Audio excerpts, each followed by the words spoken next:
Big changes are coming for DeBary, Florida. Are they good? Well, maybe. I surely hope so. Well, today I'm here at the DeBary Gateway Center for the Arts, and I'm going to address some major changes that are coming to DeBary that could change the face of DeBary for years to come, maybe forever. They aren't in any particular order, and they all have an impact on this little town.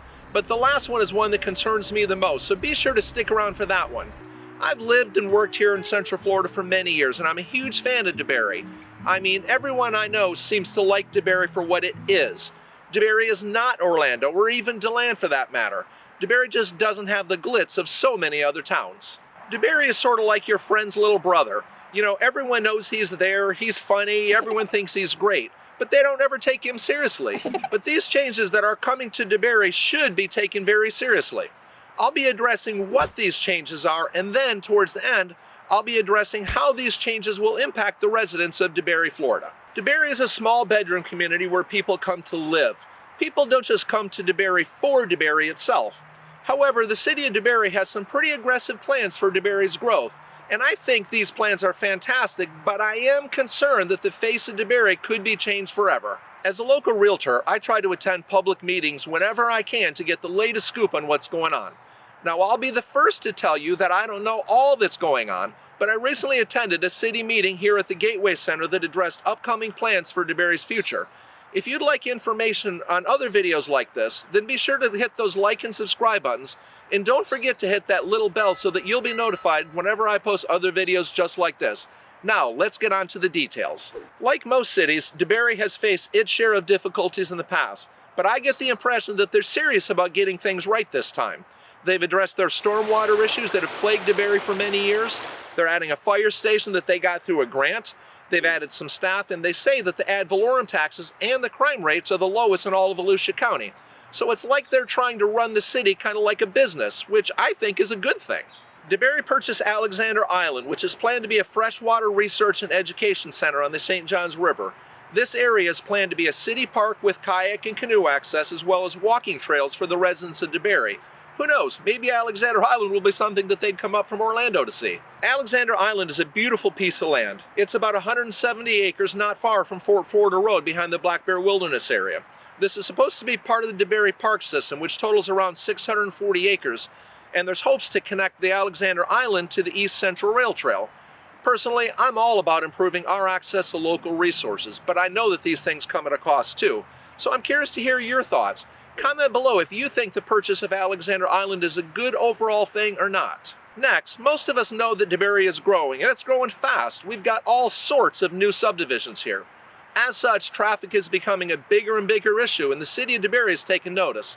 As such, they've got with the Florida Department of Transportation, and they're adding some traffic lights, and they're reconstructing a couple of intersections along 1792, and they plan to decrease the speed limit too. Perhaps you can hear the traffic in the background. It's getting pretty bad here. Of course, this should help with safety concerns that I've heard of from DeBary residents, but I also know that it's going to take us longer to get through DeBary as we're heading down to Sanford or Orlando. I'm curious about your thoughts. Do you think the traffic lights will be good or bad for DeBary as a whole? DeBary also has plans to develop its very own main street, giving people a reason and a means to come to DeBary. It'll be across from the Sunrail station off 1792 on about 20 acres of residential, retail, and public use access space, and there's supposed to be plenty of parking in there too. The commercial component is expected to be ground floor retail space along with residential housing on the upper floor with some townhomes and apartment buildings in there as well. The idea is to add housing while giving DeBary its very first downtown area with the community activity area, along with a swimming pool and plenty of trails that connect to DeBary's already huge trail system. It's my hope that this will give the Orlando folks a reason to stop into DeBary once the Sunrail is finally expanded up into Deland. Now, all this growth makes it sound like the city of DeBary is trying to grow DeBary, but I really don't think that's the case at all. In fact, one of its members stated that they are actually trying to slow the growth in DeBary so that it aligns with their vision for what they want for the city of DeBary's future. I said earlier that I'm a huge fan of DeBary, and perhaps I'm a fan of what DeBary is not. It's not Sanford, it's not Orlando, it's not Deland, it's DeBary. DeBary is a little bedroom community, and I'm already concerned for the sleepy little town's future as it grows up. Now, maybe I'm just a sucker for Mayberry in the good old days, but I am concerned that as every little town grows up, we're going to have traffic lights in every street corner, crime will be an issue in every little town, And all these towns are going to meld together kind of like they do down in and around Orlando. I am confident that improving safety conditions along 1792 will be better for DeBary residents, and having a downtown area could increase home values. Who knows, maybe the business down there will help to lower DeBary residents' tax burden even further. Of course, a downtown district also gives residents in DeBary something to do in DeBary. Maybe the new downtown's proximity to DeBary's massive trail system will help encourage the locals to get outside. Maybe its proximity to the Sunrail station will encourage its residents to use the Sunrail and skip yet another car out there in the I-4 mess. What do you think? Please put your comments in the comment section below, because it is important to know what this community has to say. If you like this video and you'd like more information similar to this, check out one of these. Thanks for watching, and I'll see you soon.